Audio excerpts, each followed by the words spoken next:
Good afternoon. This is Ukraine Media Center Odesa. We continue our working day, and now we're having with us Oleksiy Chornyi, head of the Coordination Humanitarian Headquarters of the Odesa region, who will report about humanitarian activities during October and will answer the questions of journalists.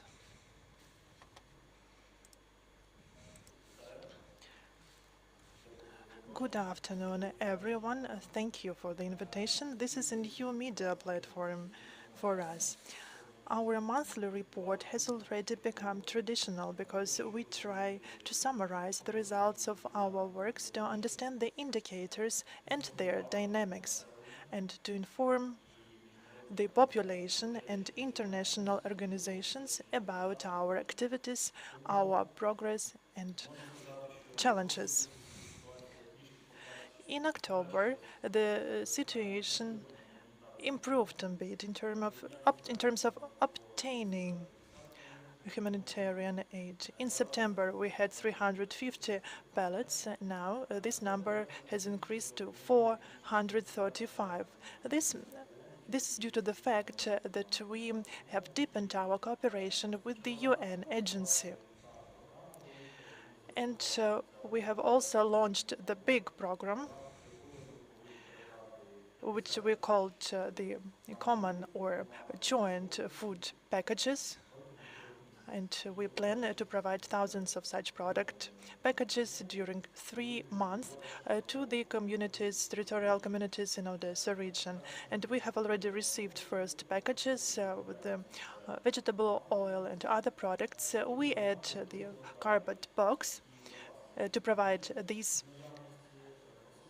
items to the territorial communities, and the territorial communities fill up these boxes with additional items and provide to the people who suffer from the war.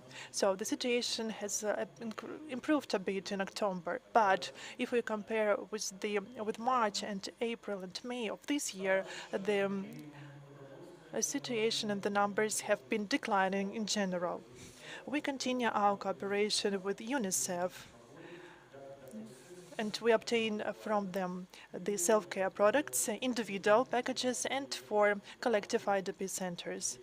In October, we also got water tanks of different capacity from 50 liters and more.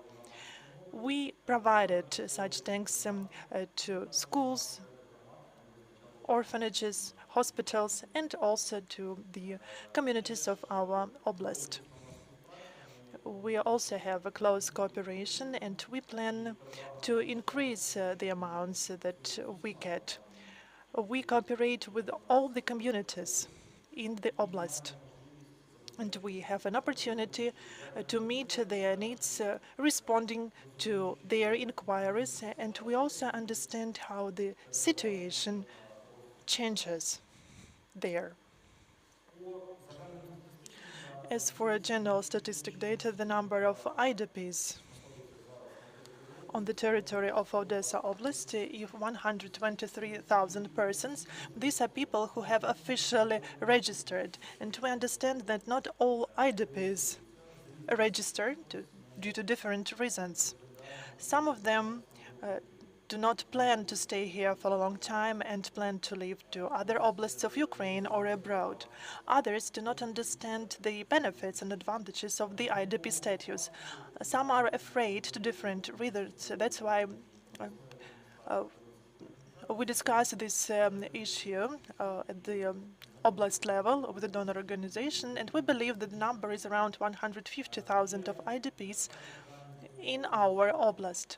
We have also information about the number of people in every rayon or district, and for every community. We understand the dynamics. We know what communities and districts have more people. And for example, in Odesa, out of 123,000 officially registered IDPs, around 50,000 are in Odesa. A lot of IDPs are in Izmail, the southern region, and Podilsk, this is the northern region. These areas, together with Odesa, have the biggest number of IDPs in our oblast. We also record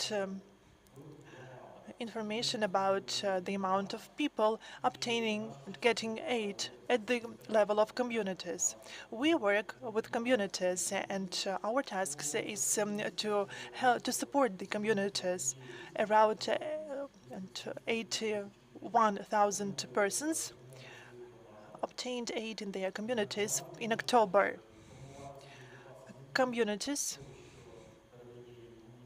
can stock on the not only the items which are provided by the humanitarian headquarters, they can also spend their budget to purchase everything needed. Then they cooperate directly with the donors and participate in different donorship programs. And they also can cooperate with farmers, and this is quite a widespread practice when farmers provide some of them stocks to the communities. We try to improve the quality of these numbers in terms of the number of IDPs and the categories of people who obtain humanitarian aid. There are some specifics in different regions of Ukraine, because not only IDPs require aid, and we call these people guests of the Odesa Oblast.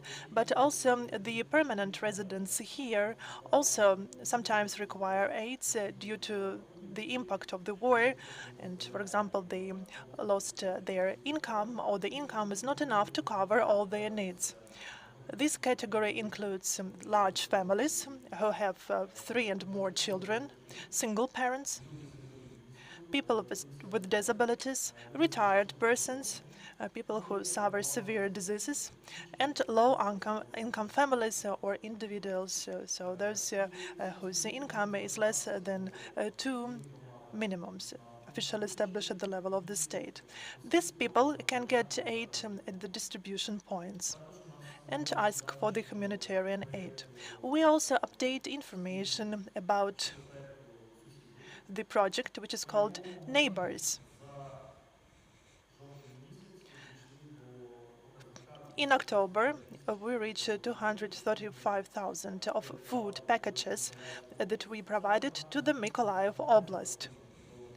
This program is not based on donors or international aid. This is covered by the state budget. The regional administrations purchase such products. There is the list approved by the cabinets of ministers of Ukraine, including 9 items. We are responsible for obtaining these items, to pack them properly, to agree with our colleagues from the Mykolaiv Oblast what community should receive the next consignment, and to organize logistics.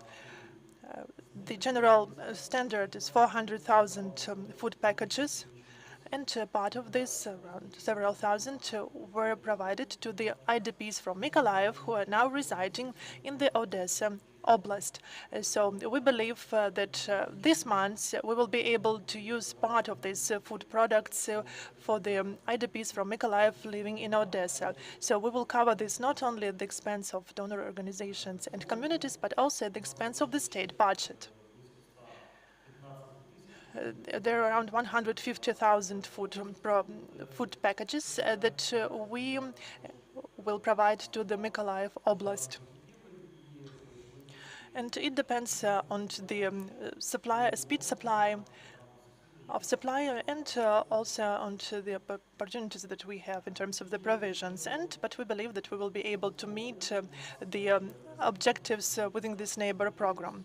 As for the stockings and warehouses, certain commercial institutions have supported us, providing their premises for warehousing, and that was really very good, because we do not have money to rent such premises, and we were able to use these premises, and also they covered the criminal services, and they also supported us with the equipment. We knew that these premises were protected. Now we're looking for the premises on our own, that we are just considering the free options or options for the minimum expenses. And now we are preparing to transport the stocks that we have. This is 1,045,000 pallets of humanitarian aid. We have some certain reserve for the emergency situations. Some items were prepared for the winter period, like bed linen, like clothes, you know, household appliances. We provide these items to the communities, meeting their requests. We have almost finalized the issue of warehousing, but still we are facing the issue of logistics. We use the main two types of transportations. Railways, which is covered by Ukrzaliznytsia, that is the state budget. We use this for internal transportation within the territory of our oblast and also within the neighbors program to provide aid to the Mykolaiv Oblast and other regions. In October, there were 4 wagons of humanitarian aid to the Kherson Oblast, those towns and villages that have been recently liberated. We also use road transport. We had 84 trucks in October that we used for transportation, and for the whole period we had more than 700 voyages. Such trucks are provided by commercial organizations free of charge. And we are only pay for the fuel together with administration for such voyages. But lately, we have been facing the challenge because we don't have enough trucks for all the transportations that we need to do, because the private companies have their commercial voyages and trips, or they don't have enough trucks to provide to us. That's why one of the proposals, one of the ideas we have been discussing lately is to address different European regions asking for aid in the form of trucks, 20-ton plus, and other equipment. And we know, for example, that our military now require the equipment and different forms of excavators for trenches and other position works. And we also require the fire vehicles because there are fires in different parts of Oblast, and sometimes we also lack equipment here. That's why we have been preparing the list of the European regions whom we are going to address on behalf of the Odesa military administration, and requesting to provide us assistance in the form of equipment that we need.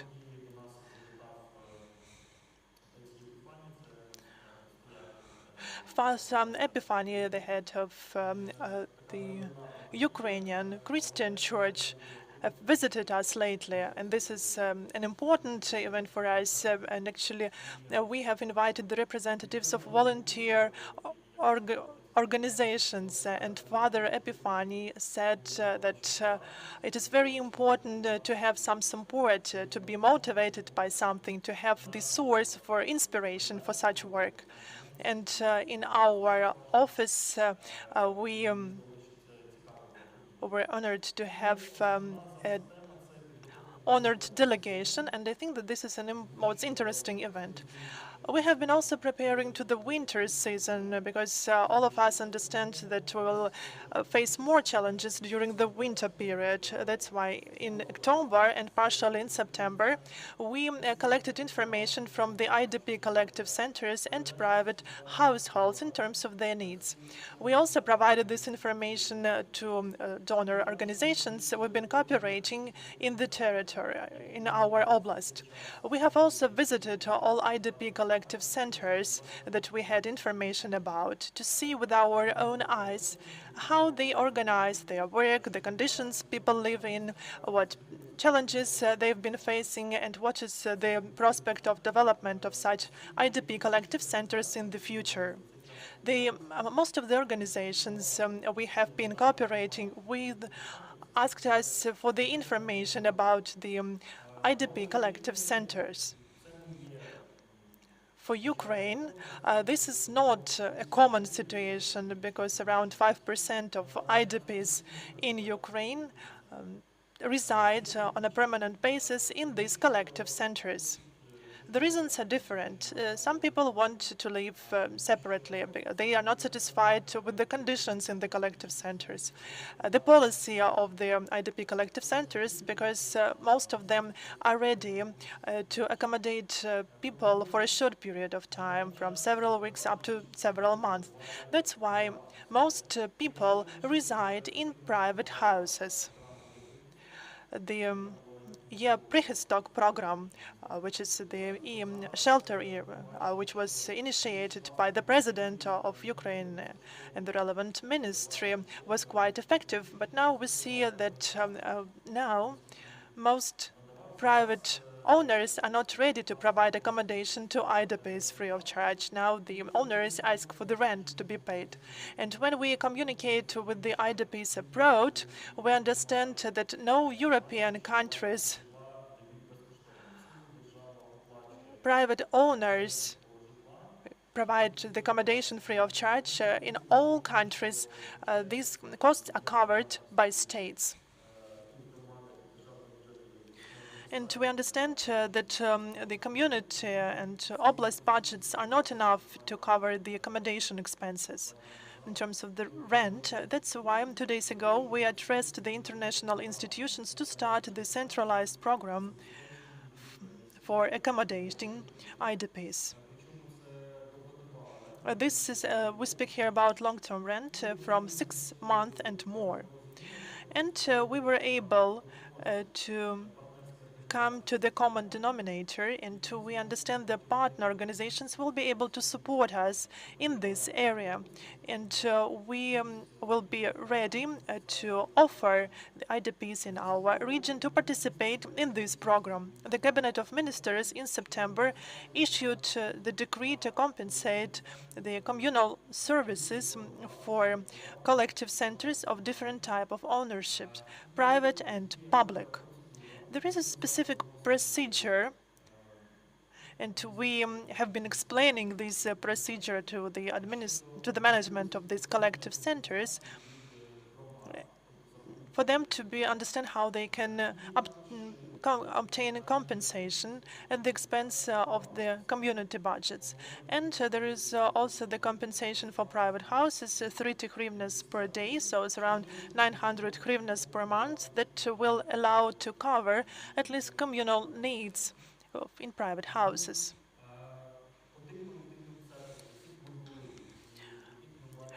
As for the collective centers that we have visited and where we found difficult conditions for accommodations, we support them in 2 ways. We help them to submit documents for the communal expenses to be compensated. And we also study their everyday needs, namely different type of equipments, household appliances, bed linen, furniture, self-care products, winter clothes. We collect this information and we provide this information to donors. And now, when we saw everything with our own eyes, we understand the priorities that we need to cover if we will lack some of the items in the future. In general, the needs are quite significant, and donors already warn us that they won't be able to cover all the needs. That's why we need to define the priorities in terms of the categories and institutions that should be supported first and where it is critical. We've been constantly providing this information to donor organizations, and we discuss the current situation with them. We have 2 programs that have been implemented on the territory of the whole oblast. The first one, this is preparation to mandatory evacuation that can start in different regions of Ukraine. Within this program, Odesa is supposed to have accommodate around 50,000 of IDPs, and we've been working with the communities to ensure the proper conditions. But these conditions will be rather restricted because no community can cover all the needs. Some of the communities have hotels they can agree with, but this is more of the like exception, not the general rule. So we understand that this will be a hall in different institutions that will accommodate a great number of people. These halls can be in schools, in dormitories, and other institutions. But we need to support people if, for example, there's no heating in the settlements where people stay, or if there is the threat of hostilities. The state is responsible for this program, and administrations on the spot shall create and ensure the necessary conditions. And of course, there is a question of food products for such people, because the state is now undertakes to organize a three-time meal. We hope that we will not have to provide 50,000 places, because this is a very difficult task. And we spent a lot of resources just to find such places and to bring them to the more or less good conditions for them to accommodate people. The second issue are the heating points on the territory of the Odesa Oblast. These are the places where that people can visit if there are power cuts, there are the issues with heating in their homes, and actually they can stay there for some period of time. We want to establish the permanent heating points that will be heated by generators, and also the module heating points that will be located in the settlements that have such need. And this will be organized by the Ministry of Emergency. And we, of course, provide this information to our donors. As a result of the latest shellings all over the territory of Ukraine, attacking and destroying the network of power plants, there is the increased need of generators, and we have a lot of requests for this equipment. And we have certain feedback from our donors. So the provide us the consignments of generators that we, in our turn, provide to hospitals, orphanages, boardings been provided by donors to the military. Unfortunately, not all organizations are ready to work with soldiers directly, but some of them understand the necessity to support our military. Oleksiy, sorry for interrupting you. We just have several minutes before the briefing of the Minister of Defense. That's why I would like to give a possibility to our journalists to ask the questions. Can you please set the mic to the person? And just in 10 minutes, we should start preparing to the minister's briefing. So please brief Valeria Bolkon, Izberkom. It's just the question related to the preparations for the winter period. We have the information from the former territorial centers that only everything properly. As for the heating points, this is a new issue that we have first faced like 2-3 weeks ago, because this should be heating points for all people. We are not talking about heating of some specific premises. We should speak about the points available for everyone. We understand that the whole territory of Ukraine is under threat of destroying the power supply network or power supply plant. We can't ensure the power supply the whole day long. And we understand that the heating systems use power supply. As for the private generators, of course, everyone still wants to have some. And of course, when the institutions and private owners want to buy this equipment and devices, we don't have such amount. And some donors even joke now that China cannot produce this amount. That's why now we're talking about the strategic reserve in the amount of 50 generators that we will be able to move to the communities where facing emergency, for example, the power cut. And as soon as repairs are finalized, these generators will be moved elsewhere. And thanks God, our experts can restore power supply quite quickly. And we see now that this is the most realistic opportunity and possibility in terms of the support. There is another issue when we speak about the fixed heating points that should be organized in all communities. In some of the mobile points that they will be supported by international organizations or by our emergency services. If you mean such heating points, either mobile or fixed, there should be also some reserve formed. We cannot provide generators to everyone who wants to have one.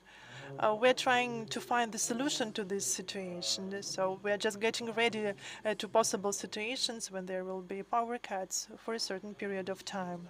And the last question, but I think that Oleksiy will gladly communicate with journalists after the briefing. Olga Dunska, channel number 5. Just to continue the topic of heating points, can you tell us about the readiness, level of readiness of the Odesa Oblast in terms of the percentage, and what shall be done in terms of these heating points in Odesa Oblast? I don't have this information at the moment because the situation is dynamic and there are constant updates. If you're interested, we can just calculate everything as of today and give this information to you later on as for heating points. And we have time for the last question, so if you have one, please do not hesitate to ask. And I want to add something that is very important. This is the concept we have been promoting since the first day of our operations. And the main problem is not the lack of food products or self-care products or the preparations to the winter period. The key problem that IDPs and our residents have been facing is enough jobs. And I believe that if people have jobs, they can earn money and they can become self-sustainable. And we won't have these huge lines at the distribution points. We constantly provide this information to different institutions, to the UN and to Dennis Brown, representing the UN from the 1st of August in Ukraine, and to other organizations. But unfortunately, the common answer is that they will deal with the issue starting from spring. But actually, the situation will even worsen by the spring. So we need to do everything possible in terms of ensuring enough jobs, in terms of supporting the companies and enterprises that still work, in terms of placing orders for producing humanitarian aid on the territory of Ukraine. And we have been promoting this idea from May this year. And we also need to ensure that people understand that they should try to find jobs to become self-sustainable, not only to count on the humanitarian aid. We should also speak about mental health care, because people under stress cannot think about their future. So this is a complex work. We have been promoting this concept. We have been showing the positive examples of people who moved to Odesa Oblast several months ago, were able to find jobs, changing the situation for their family. And so we planned to try to solve this issue as soon as possible. Thank you very much for the report and for the time that you find to visit us today. Thank you very much for this. Stay tuned, because just in 15 minutes we will have the briefing of the Minister of Defense, Oleksiy, who will be in our media center, Ukraine, Odesa, online. And he will have some time to tell about how Ukrainian armed forces are getting ready to the winter period, and he will also be able to answer some of the questions from the floor. So stay with us.